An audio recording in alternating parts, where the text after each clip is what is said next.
ऐसा सॉल्यूशन लेकर के आया हूं जो सॉल्यूशन पूरे यूट्यूब पर कहीं नहीं मिलने वाला, खुद अपने हाथों से बनाया हूं। ठीक है, खंड आ 30 नंबर का आएगा आपका, खंड आ, कक्षा 6वीं प्रतिभा पर्व मूल्यांकन वर्कशीट 2021-2022, विषय गणित, हिंदी में अध्ययन के विद्यार्थियों के लिए। विद्यार्थी का नाम यहाँ पर आपको अपना नाम लिखना है, विद्यार्थी के पिता का नाम यहाँ पर आपको अपने पापा का नाम लिखना है, कक्षा में यहाँ पर 6वीं लिखोगे, शाला का नाम यहाँ पर आपको अपने शाला का नाम यहाँ पर आपको लिख देना है। अब वर्कशीट का यहाँ पर आपका पहला प्रश्न आप देख सकते हो क्या है। आपकी वर्कशीट का आपका यहाँ पर पहला प्रश्न है, एक घनाकार डिब्बे में कितनी सतह होती है? तो घन में हमेशा 6 सतह होती है। ठीक है। दूसरा, एक विद्यालय के 405 बच्चे कैंप में गए, हर तंबू में 5 बच्चों को ठहराया गया है, तो कुल तंबू की जरूरत कितनी होगी? 81 तंबू की जरूरत होगी। 405 में 5 का भाग दे देना, 5 40 और 5 कम हो जाएगा आपका 5, 81 तंबू। ठीक है। इसके बाद अगला प्रश्न आपका यहाँ पर क्या है, आप देख सकते हो। अगला प्रश्न आपका यहाँ पर है, छायांकित भाग के दशमलव मान कितना होगा? तो 0.20 होगा। 0.20 और 0.20 कुल मिलाकर के जोड़ने पर एक आ जाएगा। 3/5 के तुल्य भिन्न है 6/10, काट दो, 2 तिया 6 और 2 पंचे 10, काटने पर अत्ता आना चाहिए। ठीक है। तो तुल्य भिन्न का मान यहाँ पे से इस प्रकार से आप निकाल सकते हो। अगला प्रश्न है, निम्न में अगली संख्या कौन सी है?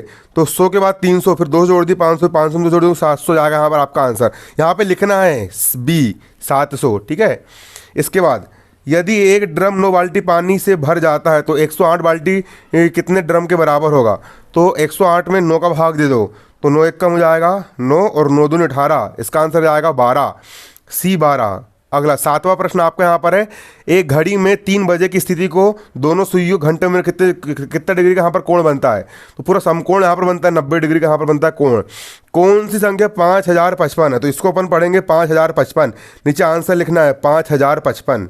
ठीक है। अगला प्रश्न यहाँ पर आप देख सकते हो, मैंने पेंसिल से हल किया हूँ लेकिन आपको पेन से करना है।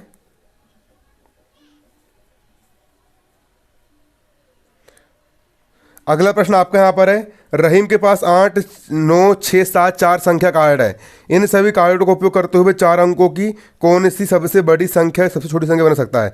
तो 4 अंक की सबसे बड़ी संख्या, सबसे बड़ा 9, उससे छोटा 8, उससे छोटा 7 और उससे छोटा 6, तो बन गई 9876 सबसे बड़ी संख्या। अब 4 अंक की सबसे छोटी संख्या, तो 6 सबसे 6 को पहले लिख दो, 7 को बाद में लिख दो, 8 हो गए, 6 9 इधर हो गया, ये बन गई सबसे छोटी संख्या। ठीक है। इस चैनल पर आपकी पूरी तैयारी करवाई जाती है, 6वीं 7वीं 8वीं 9वीं 10वीं पूरा, है ना, इसलिए आप सब्सक्राइब कर लीजिए।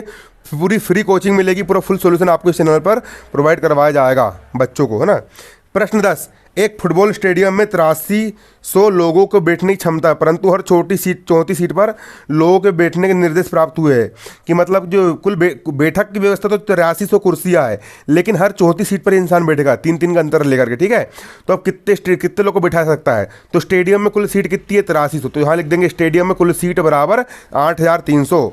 यदि हर चौथी सीट पर लोगों को बिठाया जाए तो लोगों के बैठने की क्षमता बराबर, यहाँ हो जाएगा 8300, और चौथी सीट पर बिठा दो तो हम 4 का भाग कर देंगे, तो 8300 में जब 4 से भाग दोगे तो 2075, ये आपका आंसर निकल करके आ जाएगा। अगला प्रश्न आपका 11वें नंबर का प्रश्न क्या है, आप देख सकते हो यहाँ पर। 11वां प्रश्न आपका यहाँ पर है, किसी बगीचे में कुल 200 पेड़ है और इनमें से 3/5 भाग आम के पेड़ है, तो बगीचे में दूसरे कितने पेड़ होंगे? तो बगीचे में कुल पेड़ों की संख्या, तो बगीचे में कुल पेड़ों की संख्या बराबर कितनी है? 200। इसके बाद आम के पेड़ों की संख्या के भाग, आम के पेड़ 3/5 भाग है, तो आम के पेड़ की संख्या के भाग बराबर 3/5। ठीक है। तो आम के पेड़ की हम संख्या निकाल लेंगे, संख्या बराबर 3/5 गुणित 200, 3 का हो गया 3, भाग दे दो, 5 कम 5, 5 24 और 5 शून्य 0, गुणा कर दो, 4 तिया 12, 0 का हो गया 0। 120 पेड़ आम के हैं, तो शेष दूसरे पेड़ कितने होंगे? तो 200 में से 120 घटा देंगे, तो दूसरे पेड़ों की संख्या 200 - 120 बराबर 80 पेड़। 80 पेड़ आपके यहाँ पर दूसरे वाले यहाँ पर आपके निकलेंगे।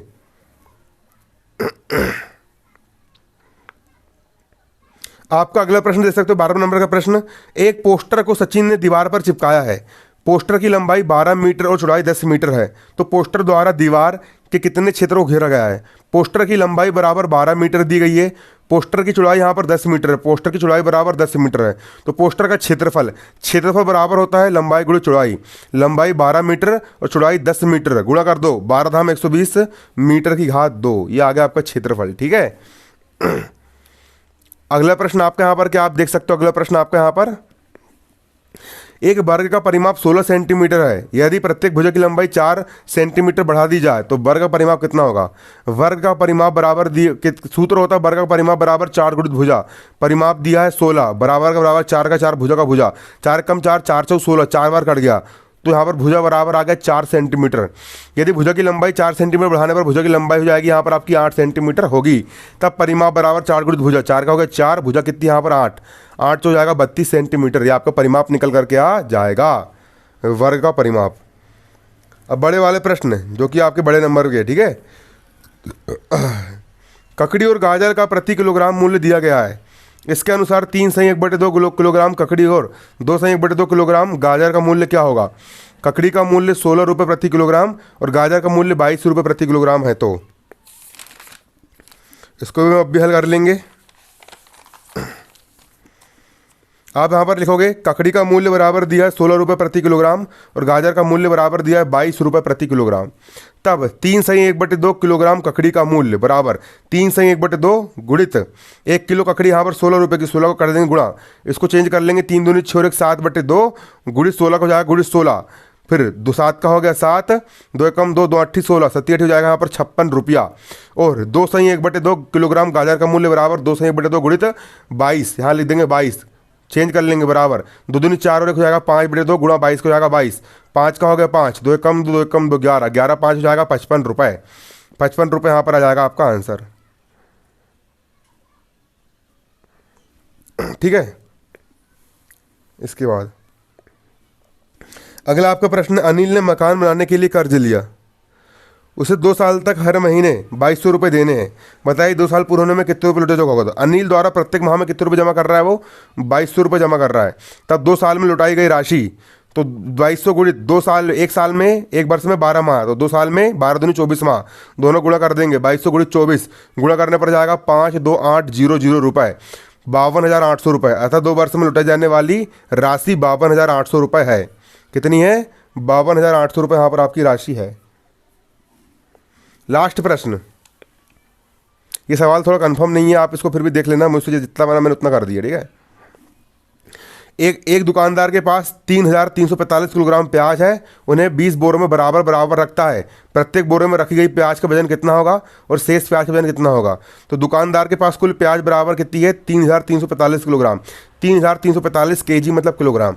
यदि वह पूरी प्याज 20 बोरों में रखता है तो एक बोरे में प्याज का वजन बराबर, कुल प्याज है 3,345 और एक बोरे में कितनी, और 20 बोरे में बांटना है तो उसमें हम भाग कर देंगे 20 का।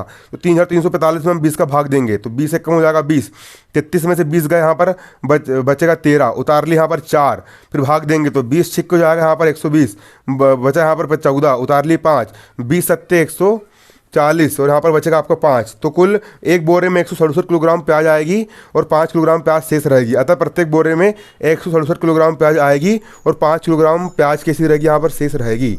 धन्यवाद। जय हिंद, जय भारत। संपूर्ण तैयारी करने के लिए मेरे चैनल को सब्सक्राइब कीजिए, है ना। मैं आपको बताता हूँ, ये देखिए, ये तुम्हारे अमन भैया है, फुल सॉल्यूशन मिलेगा।